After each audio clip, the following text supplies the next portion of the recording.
है नाम मात्र काठमाडौँ भयो त यार ल अब यहाँ त सुरुमा त ढलको पो व्यवस्था गर्नुपर्ने त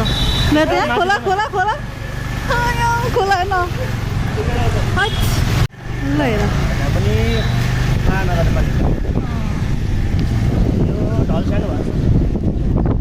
हुन्छ सबै ठाउँमा त्यस्तै हो है गोकर्णेश्वर त्यस्तै छ यो त रोड मात्रै बनाएर के गर्नु त यार गोकर्णेश्वरमा त रोड बनाएर के गर्नु रोडमै चाहिँ खोला बग्ने हो नि त अब यहाँ गोकर्णेश्वरमा त मेन रोडहरू सब बिग्रेको छ यहाँ खल्डो पनि छ हेर्ने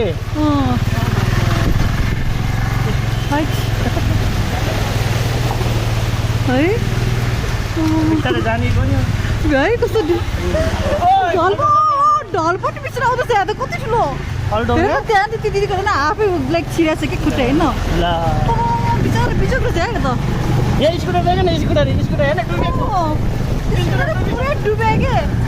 ओ माई गड यस्तो हुँदो रहेछ है यो ठाउँमा अब स्कुटर आधा डुबेछ कि है अब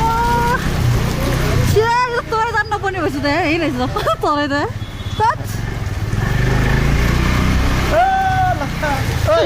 हाम्रो के अरे सिप आयो सिप के अरे पानी जात है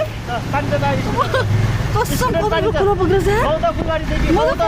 फर्स्ट टाइम देखेँ यस्तो बाटो म फर्स्ट टाइम देखेँ म थाहा थिएन बौद्धदेखि फुलबारी ला भित्र गयो नि अब यस्तो हेर्दा यस्तो बिजोक ओहो अब जुत्ता भिजे मेरो जुन कस्तो झुकेर बाटो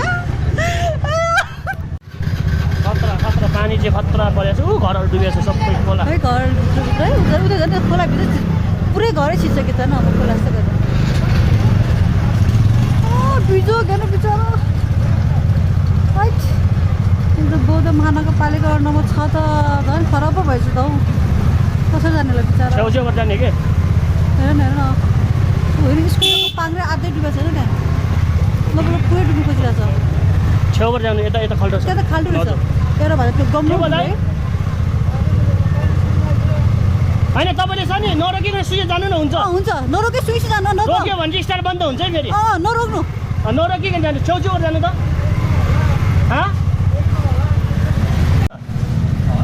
यसो पानी जाने कहाँ छ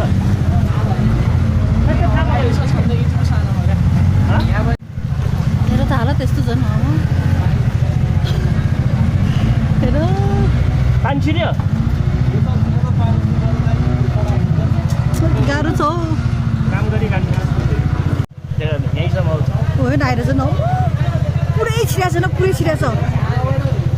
म त फर्स्ट टाइम एक्सपिरियन्स गरेँ पानी आयो पानी है स्कुटर पानी छ त्यही त उसले पनि यहीँ रहने टन्नै रहेछ नि बिजोक छ र सबै यहीँ आएर रोकिरहेको छ कि त्यही न उता नि बिजोक यता नि बिजोक के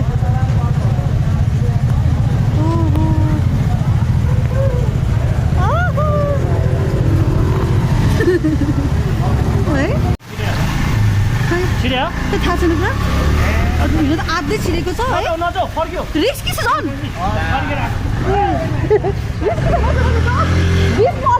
फर्केर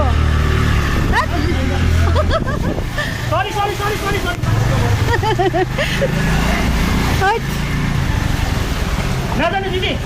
बिचमा अड्के सब अड्किरहेको छ घुम्नु स्कुल सब